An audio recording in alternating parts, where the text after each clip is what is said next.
Hello and welcome, people. You are listening to Goonj, a podcast from the students of TIS Guwahati. We are back with a new episode. मैं खुशी गंगवाल और मैं मिष्टी शर्मा। आज आप सबको हमारे स्पेशल गेस्ट जो कि टिस के प्रेजवर्दी एलमनाई हैं, जिन्होंने बहुत ही कम उम्र में काफी उपलब्धियां हासिल की है, उनसे मिलवाना चाहते हैं। फोर्ब्स 30 अंडर 30 में शामिल होने के साथ साथ शेवनिंग जैसे प्रेस्टिजियस स्कॉलरशिप भी उन्होंने हासिल की है। तो स्वागत करते हैं mister Raju Kendre ji, founder and CEO of Eklavya. Welcome sir. Thank you Khushi, thank you Mishti और बहुत बहुत धन्यवाद टीम गुंज। तो राजू सर, आप पिछले 9 सालों से रूरल कम्युनिटी डेवलपमेंट में एक सोशल वर्कर की तरह काम कर रहे हैं और आपने आईपैक और प्रथम जैसी संस्थानों के साथ भी काम किया है, जो कि बहुत गौरव की बात है। तो हम चाहते हैं कि आप अपने इस अनुभव को हमारे लिसनर्स के साथ भी शेयर करें। Thank you. बहुत लंबा स्टोरी है, बट मैं कोशिश करूंगा कि अपने जो ऑडियंस के हिसाब से बात करूं। बेसिकली 2012 में मैं जब मतलब पुणे 2011 में आफ्टर 12th के बाद एचएससी के बाद पुणे गया था आईएएस बनने के लिए, मतलब यूपीएससी के तैयारी के हिसाब से।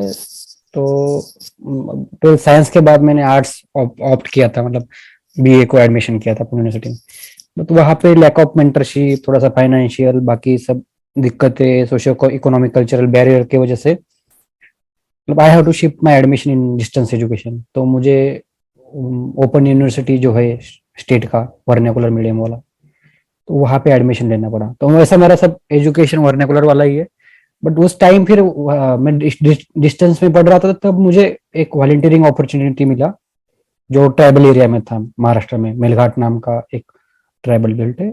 तो वहां से मेरा डेवलपमेंट सेक्टर का एक्चुअली ग्रास रूट का जर्नी हुआ।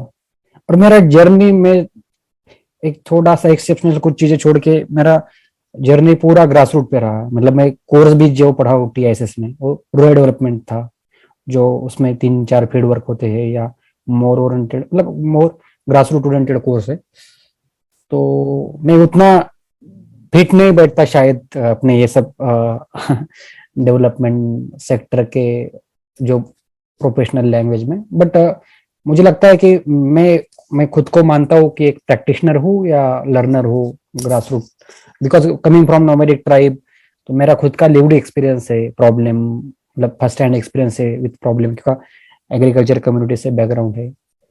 तो अपार्ट फ्रॉम प्रथम में शॉर्ट टर्म प्रोजेक्ट किया है या आईपैक में काम किया है, या मैं जागृति यात्रा में भी था। शायद जागृति यात्रा आपने सुना होगा, यात्रा डेडिकेटेड टू सोशल एंटरप्रेन्योर। तो 2013 में मैं यात्रा था बिफोर कमिंग टू टीआईएसएस।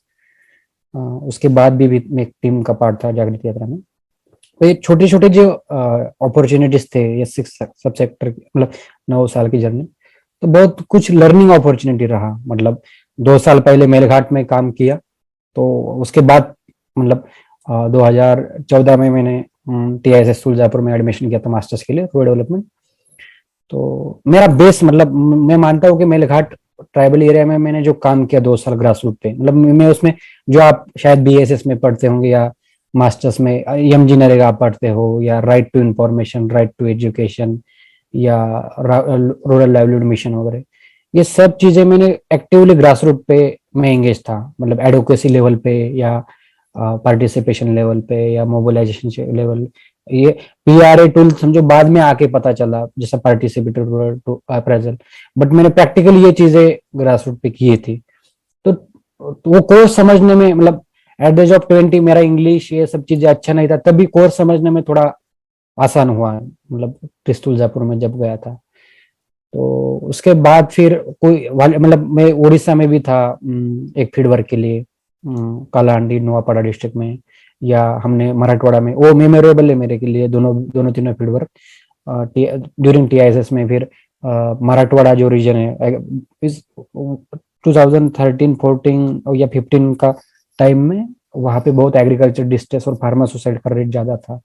तो हमने एक एडवोकेसी लेवल का फील्ड वर्क किया था कि हमने 8 डिस्ट्रिक्ट घूम के वहाँ पे 25 किसानों के साथ, जिन फैमिली में फार्मर सुसाइड हो चुका है, तो वो फीडबैक मेरे लिए आई ओपनिंग था, क्योंकि मैं एक किसान फैमिली से आता हूँ और मुझे एक नया पर्सपेक्टिव मिला एक एग्रीकल्चर इशू के तरफ, मतलब देखने का, एडवोकेसी लेवल का, क्योंकि उन्होंने वो रिपोर्ट हमने गवर्नर को भी सबमिट किया था under guidance of professor Narwad and my team.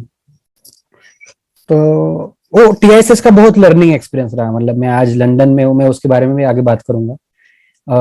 Short term project मैंने जैसा जिक्र किया है कि उसके बाद फिर मैं जिक्र करूंगा, मैं विलेज काउंसिल इलेक्शन भी लड़ा हुआ एट द एज ऑफ 22, मतलब फर्स्ट ईयर होने के बाद टीआईएसएस, फिर मैं गांव में प्रैक्टिकली रूरल डेवलपमेंट पढ़ रहा था, तो चलो थोड़ा विलेज डेवलपमेंट प्लान बनाया था मैंने गांव के लिए, कि मैं जो थोड़ा सा थियोरेटिकल पढ़े वो ग्रास रूट पे इम्प्लीमेंट करे। तो एक साल मेरा गैप भी हुआ था टीआईएसएस पढ़ने के टाइम। तो मेरा डिग्री जो 16 में कंप्लीट करना था, तो मैं 17 में फिर, मतलब मैं सेकंड ईयर में फिर 16-17 में कंप्लीट किया।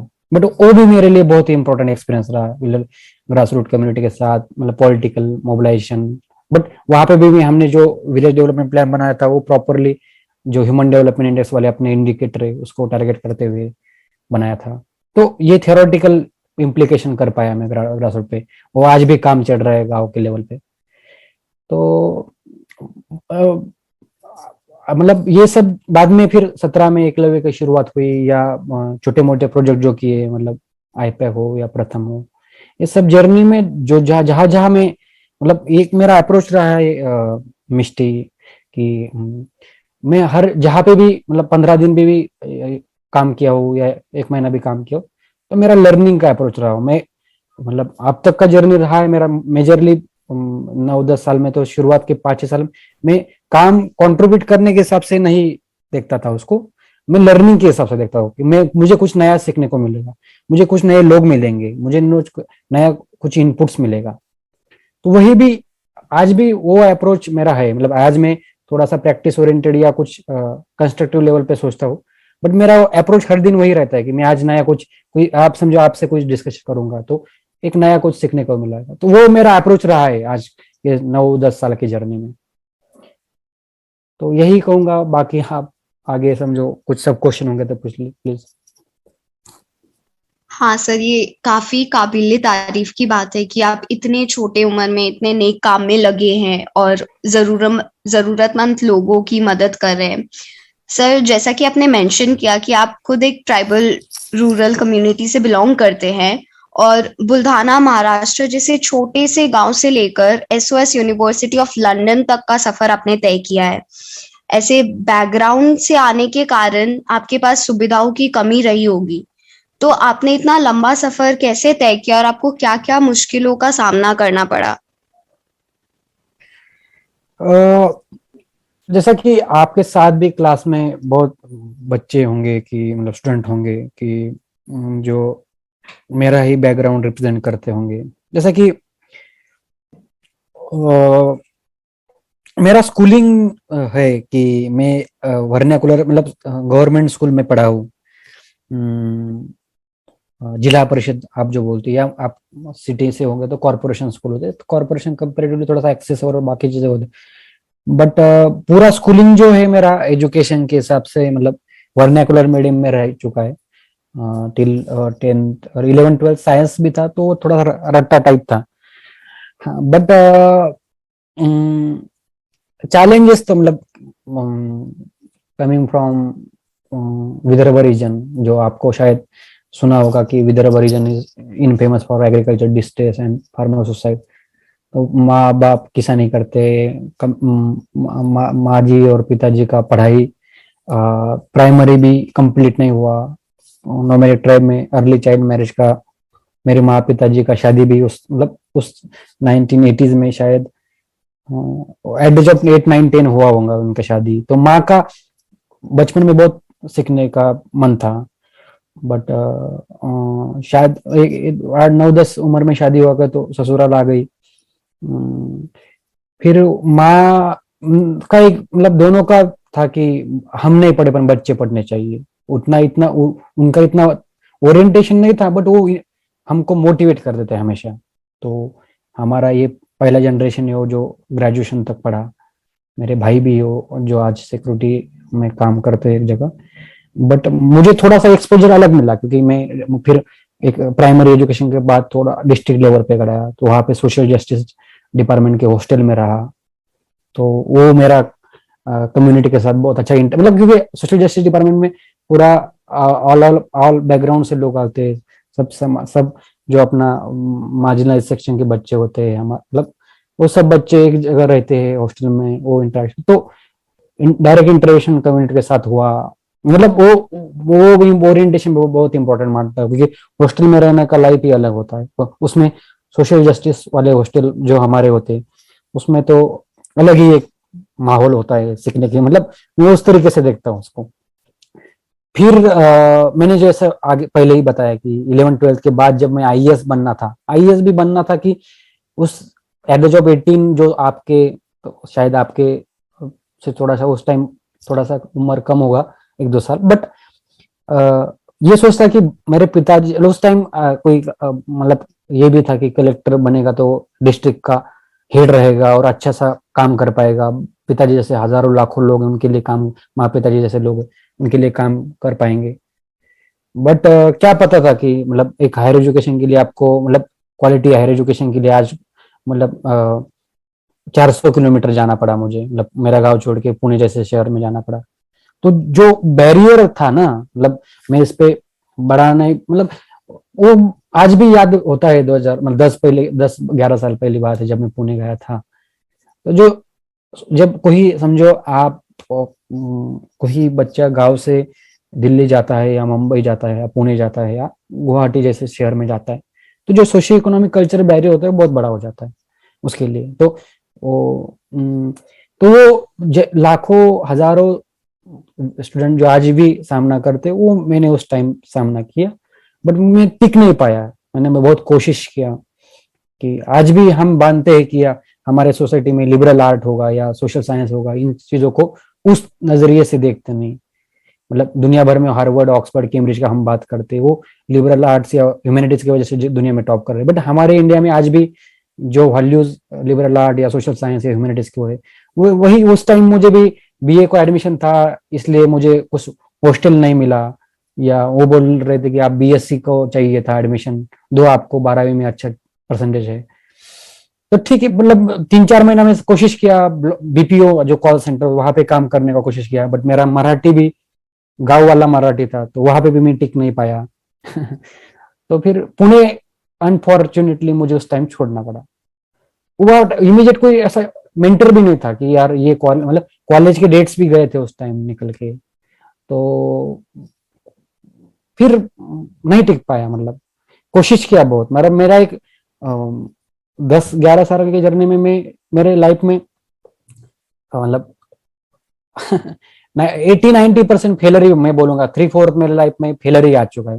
बट मैं हमेशा फेलर को पॉजिटिव तरीके से मतलब उसको काम कर पाया। मैं हर टाइम मेरे फेलर पे, मतलब मुझे शेवनिंग, आपने जिक्र किया शेवनिंग का होगा, या शेवनिंग के पहले मैं 20-25 स्कॉलरशिप को अप्लाई कर चुका था, या बहुत जगह, मतलब वो उसके बारे में बात करूंगा। बट मेरा एक आदत है, बट उस टाइम में वो शायद वो इतना बड़ा सर्कमस्टेंस था कि उस टाइम में टिक नहीं पाया उसके सामने।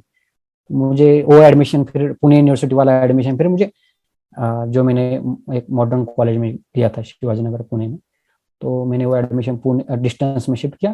तो वही फिर आगे जो जर्नी था एकलव्य वाला, जो आज हमारा ऑर्गेनाइजेशन चल रहा है 5 साल से, तो वही ब्रेक करने का कोशिश, या वही मतलब जो मैंने सहा है, मेरा जो लिव्ड एक्सपीरियंस है या प्रॉब्लम की तरफ, मतलब जो आज भी लाखों हजारों स्टूडेंट जाते हैं टायर 1 सिटीज में पढ़ने के लिए, या उनको अपॉर्चुनिटीज नहीं पता कि ये कॉलेजेस होते हैं या ये हॉस्टल्स होते हैं, या अलग अलग सेक्टर में फेलोशिप्स या स्कॉलरशिप्स होते हैं, उसके बारे में हम काम कर रहे हैं।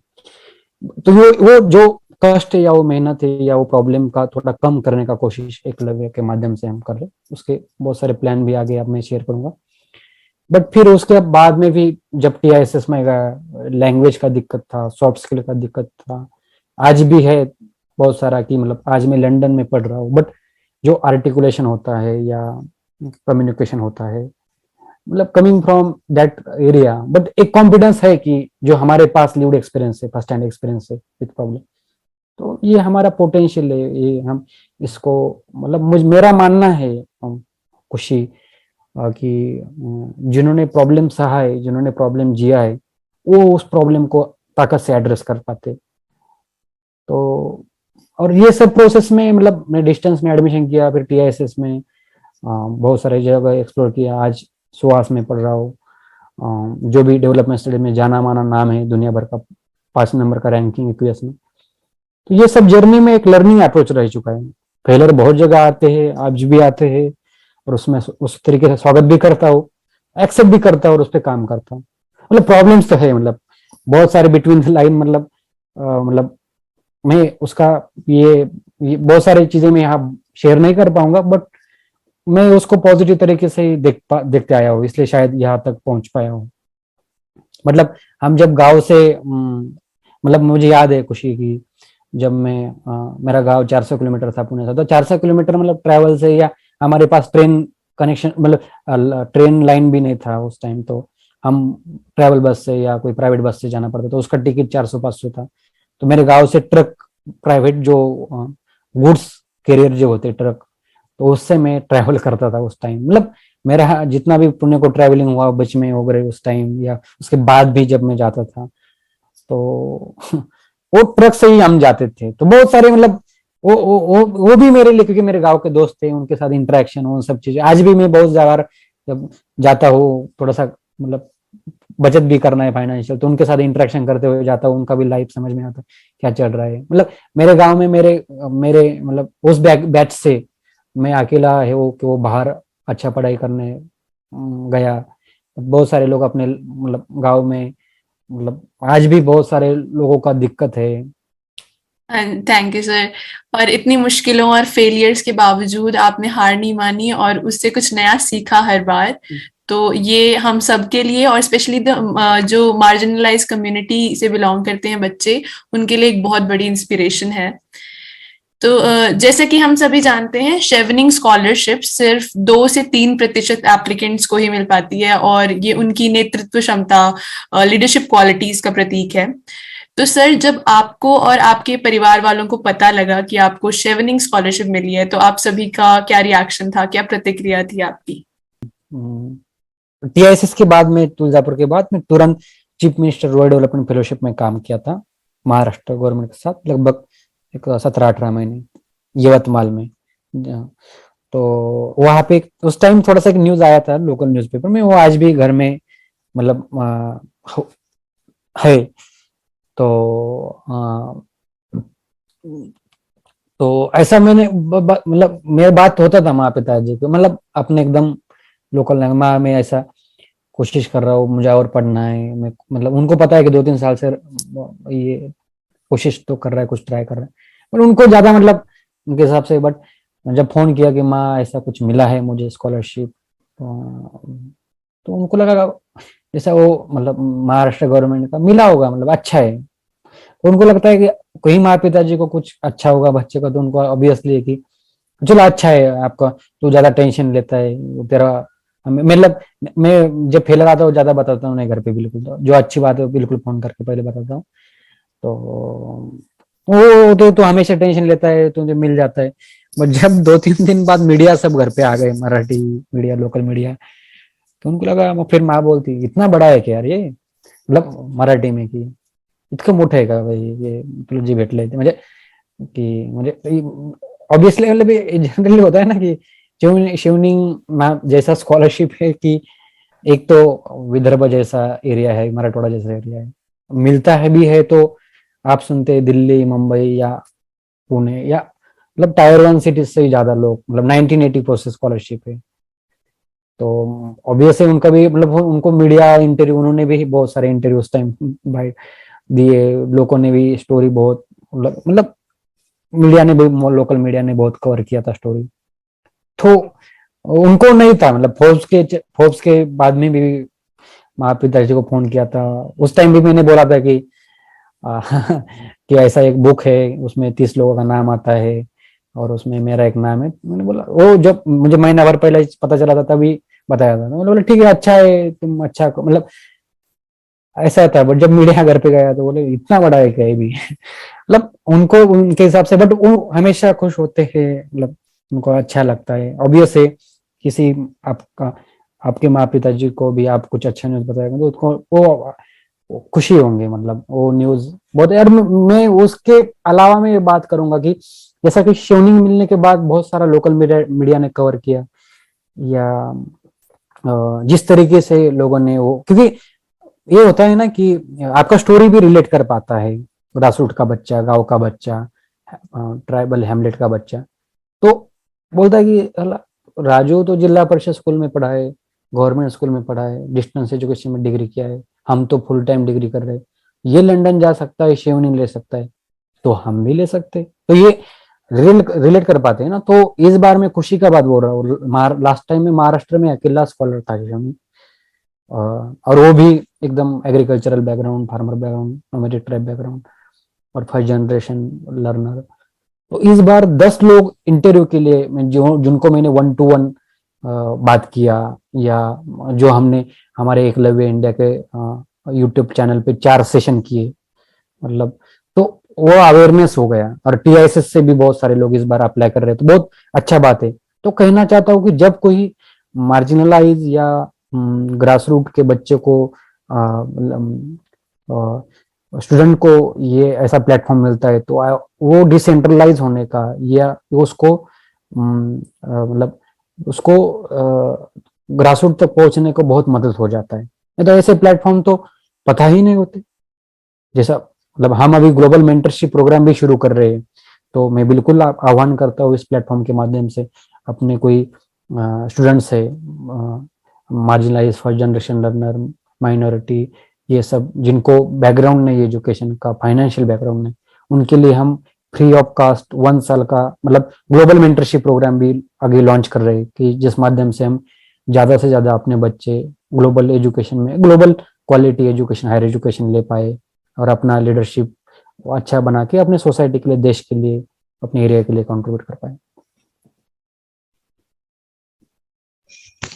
सर, आप जो ये काम कर रहे हो, आप सच्ची में बहुत सारे लोगों के लिए एक इंस्पिरेशन हो। ना ही आपके माँ बाप को सिर्फ आप पे गर्व होगा, बट आपके गांव वालों को और बाकी सारे बच्चों को आप पे बहुत ज्यादा गर्व होगा। और वो लर्निंग उनके पास भी ऐसे पास थ्रू होंगी। और जैसे कि हमें पता है कि भारत जैसे डेवलपिंग देश में अपना नाम बनाना, और वो भी 30 साल से कम उम्र में, ये कोई मामूली उपलब्धि नहीं है। और जैसा कि हम जानते हैं कि इस साल आप फोर्ब्स इंडिया 30 अंडर 30 की लिस्ट में भी शामिल है, और आपने ये बात मेंशन भी की है। ये उपलब्धि आपके लिए कितना मायने रखती है, और ये एंटरप्रेन्योरशिप की जर्नी आपके लिए कैसा रहा? फोर्ब्स 30 अंडर 30 ये बहुत बड़ा अपॉर्चुनिटी या प्लेटफॉर्म में मानता हूँ, क्योंकि शेवनिंग मिलने के बाद भी जो रिकॉग्निशन मिला समझो, या हम नज सोशल इंक्यूबेशन जैसे लीडिंग इंक्यूबेशन में आज हमारा ऑर्गेनाइजेशन है, तो और आज फोर्ब्स, तो ये अपॉर्चुनिटी में कलेक्टिव देखता हूँ। क्योंकि जैसा मैंने शेवनिंग का बोला कि मुझे मिला, तो आज 10 लोग इंटरव्यू तक पहुंचे हैं, या उनको इंस्पिरेशन मिला है, आगे हजारों रहेंगे, और बहुत सारे ऐसे अपॉर्चुनिटी थी। तो फोर्ब्स भी मुझे लगता है कि ऐसा ही रिकॉग्निशन है, जो मैं एकलव्य इंडिया और अपना जो ऑर्गेनाइजेशन है, और हजारों का जनरेशन लर्नर है, जिनको एक मोटिवेशन मिलेगा, और मुझे भी ये प्लेटफॉर्म मिला, तो इसको मैं अच्छे से लिवरेज या अच्छे से इसका पॉजिटिव यूटिलाइजेशन करके अपने सोसाइटी के लिए, अपने यूथ के लिए, अपना जिस कम्युनिटी एरिया को मैं रिप्रेजेंट करता हूँ उसको और अच्छे सा, मतलब उसमें और क्या नए प्रयोग कर सकते हैं, तो उसके लिए मैं मतलब कोशिश हर बार जारी रहेगी, और उसी तरह से मेरा हर बार प्रयास रहा है। तो ये क्या फोर्ब्स 30 अंडर 30 या शेवनिंग, ये कुछ टैग लेके जिंदगी गुजारने का, या कोई या कुछ 2 दिन 4 दिन का ये कुछ मतलब, या लिंक्डइन पे चिपकाने वाला, या कोई बायो में चिपकाने वाला चीज नहीं लगता मुझे। ये मुझे लगता है कि इसका पॉजिटिव इम्पैक्ट, या इसका ज्यादा से ज्यादा लिवरेज करते हुए अपने सोसाइटी के लिए कैसे कंट्रीब्यूट करूं, वही हमेशा प्रयास, वही हर मिनट हर सेकंड, वही प्रयास रहे, मतलब विचार रहता है कि अभी इसको और अच्छे तरीके से कैसे यूटिलाइज करो अपने लोगों के लिए। बिल्कुल सही बात की सर आपने कि इन टैग्स का अगर हम पॉजिटिव और मतलब अच्छी तरह से इस्तेमाल कर पाए तो वही एक बेटर फ्यूचर दे सकती है हमारी यूथ को और कंट्री को भी। तो अब आप सोआस यूनिवर्सिटी ऑफ लंदन में हैं, तो वहाँ का आपका एक्सपीरियंस कैसा जा रहा है? वहाँ के लोग कैसे हैं? वहाँ का माहौल कैसा है? मैं अभी स्वास में पढ़ रहा हूँ। स्वास आपको मैं बताऊंगा कि स्वास में बहुत सारे अपने लोग डेवलपमेंट सेक्टर या सोशल साइंस या मीडिया लॉ बैकग्राउंड से आते हैं। स्वास school of oriental and African studies जो दुनिया में साउथ एशियन अफ्रीकन के लिए रिकॉग्नाइज है।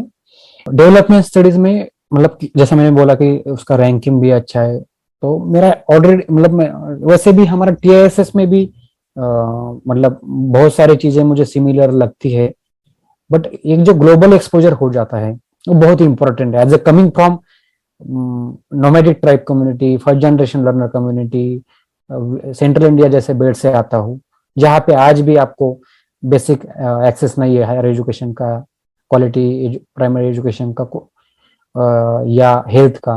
तो आज लंदन जैसे एक ग्लोबल शहर में जहाँ पे 200 कंट्री से ज्यादा लोग है, तो ये मेरे लिए बहुत बड़ा प्रिविलेज है, बहुत बड़ा अपॉर्चुनिटी है, क्योंकि ये एक्सपीरियंस अपॉर्चुनिटी जैसा मैंने आगे पहले ही बोला कि ये ज्यादा से ज्यादा अपना इसको और खुद को काम करते हुए ऑर्गेनाइजेशन कलेक्टिव लेवल पे सोच विचार करते हुए अपने लोगों के लिए कैसे यूटिलाइज कर पाऊँ। तो मैं यहाँ पे डेवलपमेंट स्टडीज पढ़ रहा हूँ, एमएससी डेवलपमेंट स्टडीज, और मेरा जो रिसर्च टॉपिक भी जो है यहाँ पे higher education and inequality in India, जिसपे मैं मुझे जो आप एकलव्य के माध्यम से हम काम कर रहे हैं उसी को थोड़ा सा थियोरेटिकली और थोड़ा सा लिटरेचर के तहत खुद को अपग्रेड कर रहा हूँ। ऑर्गेनाइजेशन का फिलोसॉफिकल मतलब थियोरेटिकल लेवल पे भी वो काम में आएगा। तो ऑब्वियस मतलब ये बहुत अच्छा अपॉर्चुनिटी है।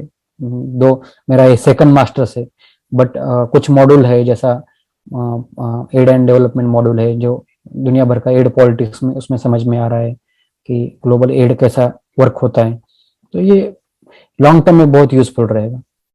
तो सर इससे पहले आपने अपनी पढ़ाई एसओएस से पहले आपने अपनी पढ़ाई टिस से कंप्लीट किया है, और हम जानते हैं कि सोशल वर्क के लिए टिस इंडिया का बेस्ट इंस्टीट्यूट माना जाता है।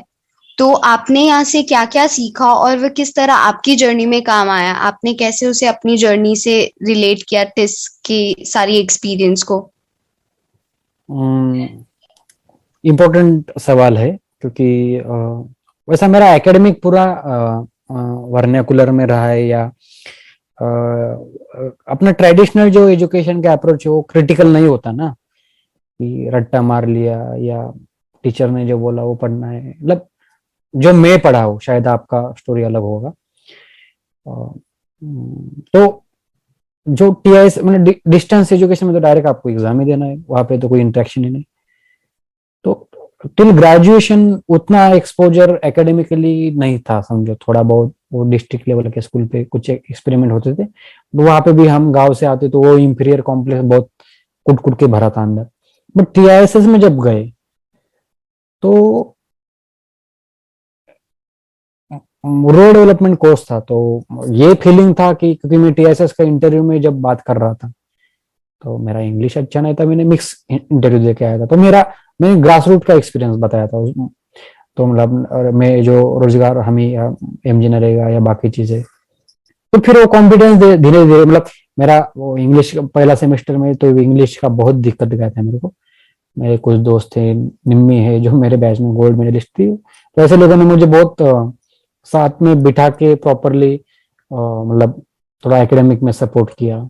या बट टीआईएसएस का ये अच्छा है कि मतलब लोग कलेक्टिवली कुछ चीजें साथ में करते हैं, उतना डाइवर्सिटी होता है। मतलब लाइफ में पहली बार इतना जागृति यात्रा में उसके पहले था, बट उसके अलावा आप एक डाइवर्सिफाई नेटवर्क में रहते हो। मतलब पूरे इंडिया भर से स्टूडेंट आ रहे हैं, उनसे आप इंटरेक्ट कर रहे हैं, अलग अलग कल्चरल है, मतलब जैसा पोंगल होता था या ईद ईद था या बाकी बहुत सारे फेस्टिवल्स थे या इवेंट थे, एक्टिविटीज थे, उसमें पार्टिसिपेट कर रहे। अम्बेडकर मेमोरियल लेक्चर में हम कोर टीम का पार्ट थे, या संवाद जैसा इवेंट था, नेशनल रूरल यूथ फेस्टिवल था टेस्ट उदयपुर में, वहां पे हमने ट्राइबल बेल्ट से वॉलीबॉल का टीम लाए थे, या यवतमाल से हमारे बच्चे आए थे 40-40। तो हमेशा कुछ कुछ एक्टिव में बहुत एंगेजमेंट रहता था, तो वो बहुत लर्निंग वाला मतलब था सब चीजें। हम कुछ कॉन्फ्रेंसेस भी लीड किए थे या उसमें पार्टिसिपेट किए थे।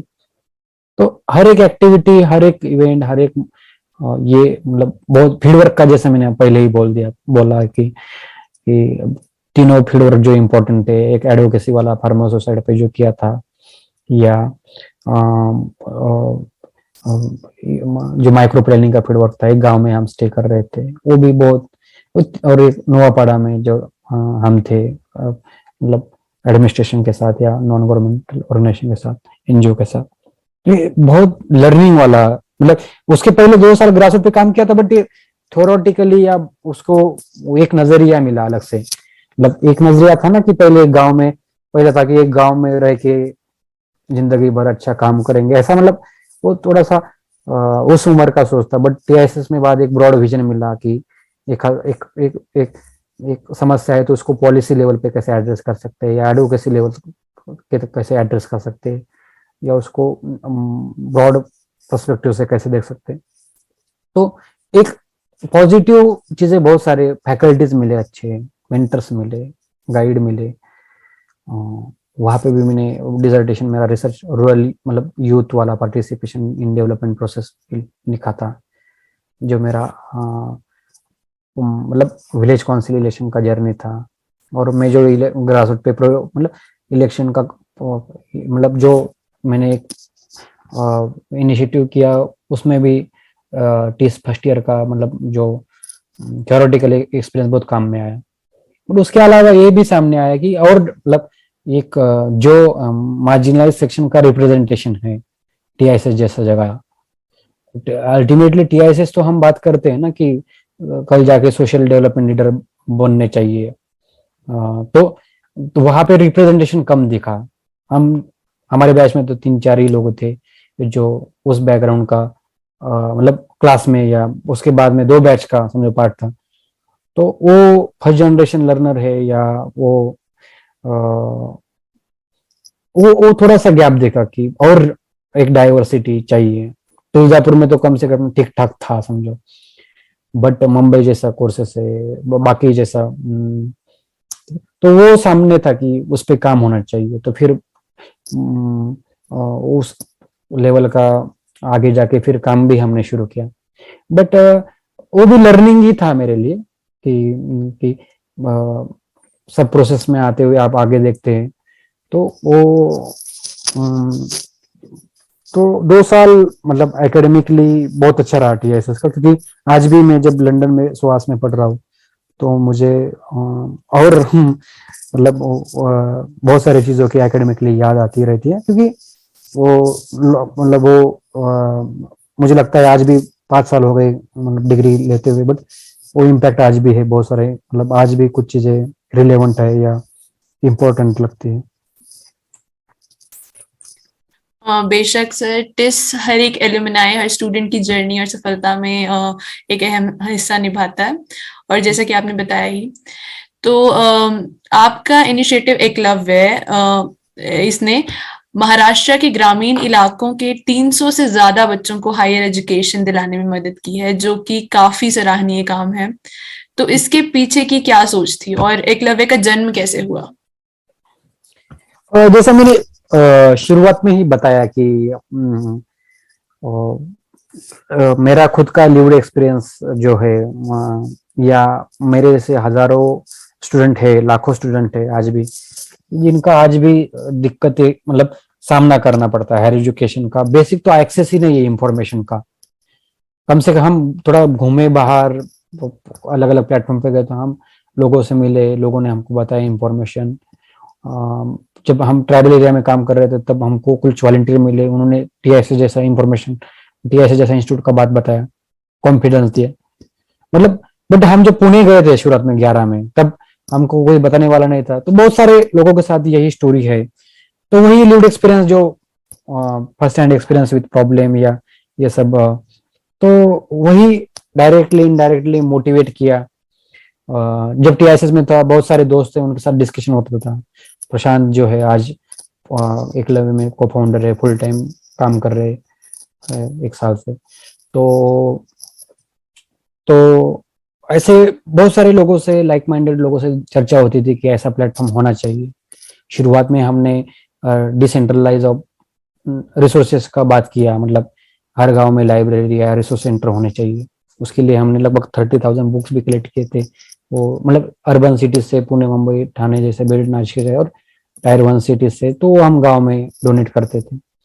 बट धीरे धीरे जब मैं चीफ मिनिस्टर फेलोशिप में गया, मेरा नेट सेट भी है सोशल वर्क में, तो मैं एक कॉलेज में 1.5 साल पढ़ाया भी कॉलेज, मतलब तो वहां पे हमने पायलट किया Savitri Jyotirao college of social work में। वहां पे बीएसडब्ल्यू के बच्चे थे। तो मैं क्लास में एक बार पूछा उनको कि उसके पहले फिर एकलव्य का जन्म जब मैं एक हमेशा मेरा रहा है कि हमको जो मिला है उसको अच्छे से डिसेंट्रलाइज करना है। मतलब समझो, शेवनिंग मिलने के बाद हमने तुरंत 3-4 सेशन ऑर्गेनाइज किए प्लेटफॉर्म पे, और उसका रिजल्ट आप देख रहे हैं कि आज 10 लोग शेवनिंग का इंटरव्यू देने तक पहुंचे। वैसे ही टीआईएसएस का जब मेरा एडमिशन हुआ था 2014 में, तब मैंने गांव में एक प्रोग्राम किया था कि चलो, मैंने बोला कि हमको कुछ अभी थोड़ा सा एक सुकून है कि एडमिशन मिला है अच्छी जगह, तो हम गांव के लिए 10वीं 12वीं के लिए हमने एक प्रोग्राम शुरू किया। उसी टाइम मुझे एडमिशन मिलने के बाद हफ्ते भर में ही मैं वो प्रोग्राम अनाउंस किया कि हमको 10वीं 12वीं के बच्चों के लिए करियर गाइडेंस सेमिनार लेना है। और वो आज भी 8 साल से प्रोग्राम है, वो कंटिन्यू चल रहा है। तो उसको ही स्ट्रक्चरल स्वरूप में हमने आगे फिर एकलव्य जैसा प्लेटफॉर्म, मतलब जैसा जन्म, मतलब तैयार करने का, मतलब शुरुआत में हम सिर्फ प्रोग्राम करियर गाइडेंस सेमिनार करते थे, बट आगे लगा कि फोन पे गाइडेंस करते थे। मेरे गांव से जो मेरे दोस्त थे, मेरे सीनियर थे, वो कॉम्पिटिटिव ट्रेडिशनल एग्जाम दे रहे थे या उनका पोटेंशियल था ग्रास रूट का। मैंने बोला आप ये भी ट्राई कर लो, टाटा इंस्टीट्यूट, अजिम प्रेमजी जैसा प्लेटफॉर्म। तो उन्होंने ट्राई किया, थोड़ा सा स्मॉल इंटरवेंशन था, फोन पे गाइड करता था या इन पर्सन थोड़ा जो बहुत गाइड किया। मैंने बोला इतने छोटे इंटरवेंशन से 3-4 लोग जा सकते हैं, तो बड़ा एक स्ट्रक्चरल इंटरवेंशन चाहिए। मैं कॉलेज में पढ़ाना शुरू किया। पहले दिन जब कॉलेज में गया तो मैंने बोला आप यवतमाल, मतलब यवतमाल का कॉलेज है, यवतमाल आता है जैसा 700-800 किलोमीटर आता है पुणे मुंबई से, समझो। तो वहां पे भी क्वालिटी हायर एजुकेशन का एक्सेस नहीं बिल्कुल, क्योंकि आप देखिए ना, ग्रॉस एनरोलमेंट रेशियो देखिएगा, ट्राइबल एरिया में जाओगे तो आपको 10 लोग भी अच्छा नहीं मिलेगा ग्रेजुएट, मतलब उस जिस एरिया में हमने इंटरवेंशन किया मेलघाट जैसा, वहां पे तो आपको 50 गांव में एक अच्छा ग्रेजुएट बंदा नहीं मिलेगा भी, तभी वो कॉम्पीट नहीं कर पाएगा टीएसएस जैसे एंट्रेंस को। तो वहां पे भी हमने 12th के बाद ही इंटरवेंशन शुरू किया है। बट मैं जब 2017-18 में कॉलेज में लेक्चर लेता था, तब मैंने क्लास में जाके पूछा था कि एक अराउंड 50-60 स्टूडेंट थे क्लास में, तो आपको कितने लोगों को पता है टीआईएसएस अजम प्रेम जी? तो एक दो तीन लोगों का अच्छे से हाथ ऊपर आया, और मैंने बोला कितने लोगों को, मतलब कितने लोगों को आपको इधर ही पढ़ना है आजू बाजू के शहर में? तो सबके हाथ लगभग ऊपर आए। और मैंने बोला कितने लोगों को टीआईएसएस एपीयू में आपको जाने की इच्छा है या मेहनत करोगे? तो 1-2 लोगों ने हाथ ऊपर किया, सिर्फ आधा अधूरा, वो भी कॉन्फिडेंटली नहीं। तो वो बैच में मैंने फिर 3-4 साल इन्वेस्ट, 3-4 महीना बहुत तैयारी करवा के लिए इन्वेस्ट। तो उस साल में लगभग 35 लोगों ने एप्लीकेशन किया वही क्लास से, जो 1-2 लोग आधे अधूरे हाथ ऊपर कर रहे थे। तो उसमें से लगभग उसके आगे 1-2 साल में कुछ लोग पहले बार नहीं कोशिश कर पाए, बट आज भी उस क्लास से लगभग अराउंड 20 बच्चे अलग अलग, गांधी फेलोशिप होगा या अलग प्लेटफॉर्म पे, या टीआईएसएस में, आजिम प्रेम जी में, अलग अलग प्लेटफॉर्म पे गए या अलग जगह पढ़ रहे या पास आउट हुए। तो ये धीरे धीरे फिर ये कॉन्फिडेंस देते गए। एक कॉलेज में पायलट शुरू किया, फिर इसको थोड़ा सा अक्रॉस महाराष्ट्र में हमने वर्कशॉप शुरू किए, रेसिडेंशियल वर्कशॉप, विदर्भ में, मराठवाड़ा में, वेस्टर्न महाराष्ट्र में, ट्राइबल एरिया में। Mainly focus rural tribal area रह चुका है, क्योंकि आपको जैसा टायर 1 सिटीज में आपको तो कम से कम इंफॉर्मेशन बाकी चीजों का एक्सेस है, बट हमारे जैसे एरिया में तो एक्सेस ही नहीं है। तो वहां पे इंटरवेंशन करना बहुत जरूरी लगा हमको। वहां पे थोड़ा सा बहुत सारा दिक्कत भी जाता है काम करने में। आप पुणे में थोड़ा इंटरवेंशन करोगे तो आपको रिस्पांस बहुत तगड़ा मिल जाएगा, बट आप विदर्भ मराठवाड़ा या छत्तीसगढ़ झारखंड उड़ीसा जैसा एरिया में, ट्राइबल एरिया में इंटरवेंशन करोगे, गोंडवाना जैसे एरिया में इंटरवेंशन करोगे तो आपको थोड़ा सा दिक्कत जाएगा, रिस्पॉन्स नहीं मिलेगा। बट वही जरूरत है, मतलब आप बड़े बड़े प्लेटफॉर्म पे देखिए एजुकेशन सेक्टर के, तो ऐसी जगह ज्यादा मतलब, बट फिर धीरे धीरे आज मतलब पैंडेमिक के टाइम में भी हमने देखा कि फिर हमको लगा कि यह थोड़ा सा ऑनलाइन इंटरवेंशन करना चाहिए। तो सिर्फ महाराष्ट्र के बच्चे नहीं, हमने लगभग 14-15 स्टेट से लोगों को मेंटरशिप किया।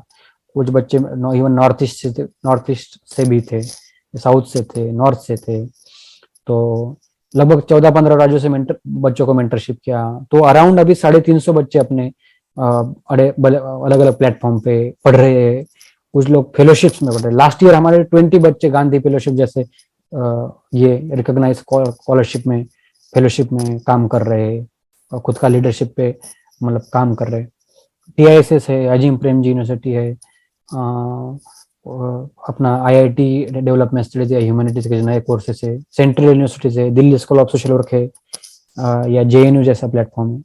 तो अभी हम फिलहाल ह्यूमैनिटीज और सोशल साइंस जो हमारा जो अपने उसमें TISS का फैमिली का बहुत बड़ा रोल है, क्योंकि जो लगभग 100 से मतलब अराउंड 100 लोग जो मेंटर्स है वो अपने TISS के फैमिली से या अजीम प्रेम जी या बाकी प्लेटफॉर्म से अपने साथ कनेक्टेड है। तो वो 1-to-1 मेंटरशिप करते हैं अपने बच्चों के लिए, मॉक इंटरव्यूज करते हैं, उनका कैपेसिटी सॉफ्ट स्किल पे कुछ शॉर्ट टर्म कोर्स डिजाइन मतलब उस पर कॉन्ट्रीब्यूट करते हैं। तो TISS का फैमिली का अलुमनाई का बहुत बड़ा रोल उसमें है। इस माध्यम से मैं उनको भी बहुत धन्यवाद और आश्वासित करता हूँ कि ये प्लेटफॉर्म हमको और ताकत से आगे बढ़ाना है। तो आगे बहुत रिस्पॉन्सिबिलिटी ये काम, अभी महाराष्ट्र में इन पर्सन वर्कशॉप अभी हम रिसेंटली पिछले 1-1.5 महीने में लगभग 12th के बाद हमारा ज्यादा फोकस रहेगा। अभी हम ग्रेजुएशन पे फोकस किए 3-4 साल, मतलब अभी 11-12 के बाद ज्यादा से, जैसे 12th के बाद मैं पुणे में गया था तो मुझे पुणे छोड़ना पड़ा, तो 12th के बाद थोड़ा सा 3 साल कैपेसिटी बिल्डिंग या उनके साथ इंटरेक्टिव या अच्छी जगह पढ़ेंगे तो और अच्छी जगह जा सकते हैं पढ़ने को, या कुछ बच्चे ग्लोबली आ सकते हैं पढ़ने को, या TISS में जो बच्चे मास्टर्स UG कर रहे हैं वो बच्चे आगे जाके ग्लोबली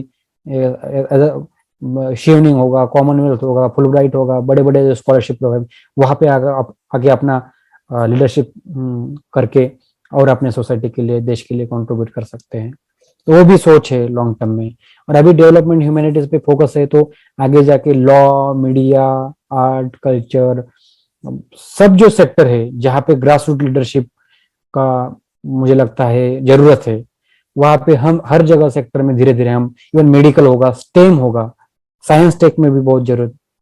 तो मुझे लगता है मिस्टेक की हायर एजुकेशन ये मार्जिनलाइज सेक्शन का कैपिटल है, क्वालिटी एजुकेशन है, एक अच्छा कैपिटल है जो हमको फर्स्ट जनरेशन लर्नर कम्युनिटी होगा या मार्जिनलाइज कम्युनिटी होगा वो उसको आगे ले जा सकता है। क्योंकि हर मतलब बिजनेसमैन को आपका फाइनेंशियल कैपिटल होता है या कोई लैंड कैपिटल हो जाता है कोई समझ, बट मार्जिनलाइज कम्युनिटी के लिए मुझे लगता है कि एजुकेशन एक अच्छा कैपिटल है। और आपका लीडरशिप, मैं यहाँ पे समझो लंदन में हूँ, मेरे फैमिली के पास तो 1-2 लाख रुपए भी बैंक भी लोन नहीं दे पाएगी, हाँ, क्योंकि कोलेटरल नहीं है। मतलब मैंने कोशिश भी किया था ज्वाइनिंग मिलने के पहले की कोशिश कर रहा था, क्योंकि मुझे 20 यूनिवर्सिटी से ऑफर लेटर मिला था, बस स्कॉलरशिप का दिक्कत था। तो मैं उस टाइम ज्वाइनिंग के पहले मैं उस जगह अप्लाई किया था। बट मुझे लगता है कि क्वालिटी हायर एजुकेशन आपका लीडरशिप सिद्ध करने के लिए बहुत इंपॉर्टेंट है, और आपका लीडरशिप मतलब चैनलाइज करने के लिए या आपको प्लेटफॉर्म देने के लिए एक अच्छा एजुकेशन ही मतलब इम्पोर्टेंट है। जो ये लॉन्ग टर्म में एकलव्य का वही प्लान है कि ये एक अच्छा इंस्टीट्यूशन बिल्डिंग करके ग्रास रूट कम्युनिटीज को एक लीडरशिप प्लेटफॉर्म हर एक सेक्टर में, not only in arts and humanities, तो वो लॉन्ग टर्म का प्लानिंग है। और इस सब प्रक्रिया में, इस सब प्रोसेस में, इस सब मूवमेंट में आप हमारे टीस फैमिली का या लाइक माइंडेड नेटवर्क का बहुत बड़ा योगदान रह चुका है और आगे भी लगेगा। थैंक यू सर, हमें इतना सब कुछ बताने के लिए। और जो हमारे लिसनर्स हैं उनको को भी बताने के लिए, ताकि वो आपके इनिशिएटिव के साथ जुड़ सकें और अगर उन्हें कोई हेल्प चाहिए तो। और जैसा कि आपने कहा बताया एकलव्य के फ्यूचर प्लान्स के बारे में, तो एकलव्य की फंडिंग के बारे में आपका क्या सोचना है इन फ्यूचर? एकलव्य का फंडिंग के लिए हम वैसे मतलब बिफोर एक साल हम ज्यादा से ज्यादा हमारा जो लाइक माइंडेड नेटवर्क था उनसे क्राउड फंडिंग करते थे। तब रिसोर्सेस, क्योंकि एक ही सेंटर हमारा चल रहा था यवतमाल में, अभी हम वो कोशिश कर रहे हैं कि थोड़ा छत्तीसगढ़ झारखंड जो ट्राइबल सेंट्रिक पॉपुलेशन बेल्ट है, गोंडवाना है, कि वहाँ पे ग्रॉस एनरोलमेंट रेशियो का बहुत बड़ा दिक्कत है, एक्सेस टू इंफॉर्मेशन, बहुत सारे बेसिक ही दिक्कत है हायर एजुकेशन के बारे में। तो वहाँ पे हमको इन पर्सन ट्रेनिंग सेंटर शुरू करने का प्लान है। तो मैं अभी लास्ट तो अभी थोड़ा रिसोर्सेस का टीम का अभी फुल टाइम टीम 3 ही लोगों का है समझो, तो एक 10-15 लोगों का टीम रहेगा तो और ताकत से काम पर कर पाएंगे। तो रिसोर्सेस की बहुत जरूरत है। मैं इस माध्यम से भी अपील करता हूँ कि अपने लोग जो बड़े बड़े प्लेटफॉर्म पे होंगे या CSR में होंगे या आप वॉलंटियरिंग या इंटर्नशिप या कुछ प्रो बोनो कंसल्टेंसी या थोड़ा सा डॉक्यूमेंटेशन या बाकी सब रिसर्च में बहुत जरूरत लगती है। तो मैं अपील करता हूँ कि इन सब प्रक्रिया में नॉट ओनली फंडिंग, आपका जो भी टाइम होगा और आपका एक्सपर्टीज होगा वो भी कंट्रीब्यूट इस मूवमेंट के लिए कर सकते हैं। तो मेरा ये अपील रहेगा। और लास्ट मैंने फाइनेंशियल रिसोर्सेस के बारे में बात करूंगा कि अभी एक 4 महीने पहले नज नाम का जो मैंने जिक्र किया कि सोशल इंक्यूबेशन है इंडिया का जाना माना, तो वहां से हमको इंक्यूबेट अपने Eklavya out of around 600 organisation में जो टॉप 15 ऑर्गेनाइजेशन उसमें एकलव्य का सिलेक्शन हो चुका है। तो उसमें लगभग 15 लाख का एक फंडिंग मिला है। तो उससे ही अभी 2 लोग जो है, प्रशांत है, आकाश है, तो वो फुल टाइम काम कर रहे हैं यवतमाल में रह के। तो और थोड़ा सा रिसोर्सेस अच्छा रहेगा ताकत का, तो एक फुल टाइम टीम रहेगा 10 लोगों का, 10-15 लोगों का। तो हम ये काम जो काम, क्योंकि हायर एजुकेशन का प्रॉब्लम तो सिर्फ महाराष्ट्र में या विदर्भ मराठवाड़ा में नहीं है, ये प्रॉब्लम तो महाराष्ट्र के अलावा जिस एरिया में हम आते हैं, मतलब महाराष्ट्र लगता है लोगों को मतलब है प्रोग्रेसिव स्टेट है या इकोनॉमिकली सस्टेनेबल, बट जिस एरिया को हम रिप्रेजेंट करते हैं विदर्भ मराठवाड़ा, वो एरिया में आज भी बहुत सारा इनइक्वालिटी है इन सब चीजों में। ह्यूमन डेवलपमेंट इंडेक्स होगा, हायर एजुकेशन होगा, वो सब आपका ये जो हम सो कॉल्ड डेवलपमेंट का बात करते हैं वह सब पैरामीटर में पीछे है। तो वैसे ही मैं थोड़ा स्टडी कर रहा हूँ यहाँ पे, थोड़ा सा रिसर्च कर रहा हूँ। तो छत्तीसगढ़, झारखंड, गोंडवाना, ये ट्राइबल बेल्ट में भी बहुत, अभी गुजरात में भी हम अभी लगभग 30 वर्कशॉप कर रहे हैं, गुजरात के ट्राइबल बेल्ट में है या मध्य प्रदेश के ट्राइबल बेल्ट में। तो वहां पे भी बहुत एक्सेस का दिक्कत है। तो ये सब फाइंडिंग्स आ रही है, तो इस पे भी हम अपील करते हैं कि कुछ ऑर्गेनाइजेशन साथ में आके कोलैबोरेट करना चाहती है उस एरिया में, तो बिल्कुल हम तैयार है। हमारा ये रिसोर्सेस, हमारा एक्सपीरियंस कंट्रीब्यूट के लिए तैयार है। हाँ सर, और हम आशा करते हैं कि एकलव्य और आपके आने वाले और सारे इनिशिएटिव्स बहुत अच्छे जाएं और नई ऊंचाइयों तक पहुंचे।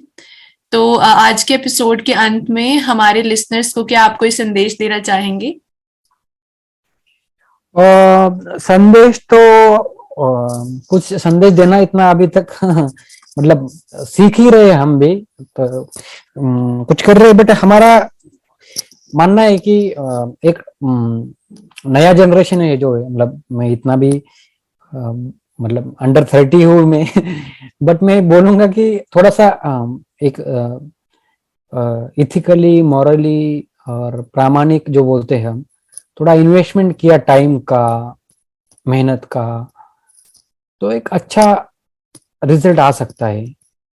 मैं सिर्फ इसका बात नहीं कर रहा हूँ डेवलपमेंट सेक्टर का, but ethical moral values strong रहेगी या आपकी प्रामाणिक सोच रहेगी कम्युनिटी के प्रति या मतलब लोगों के प्रति, तो ऑब्वियसली एक कॉन्क्रीट आप कंट्रीब्यूट कर पाएंगे, रिजल्ट दे पाएंगे।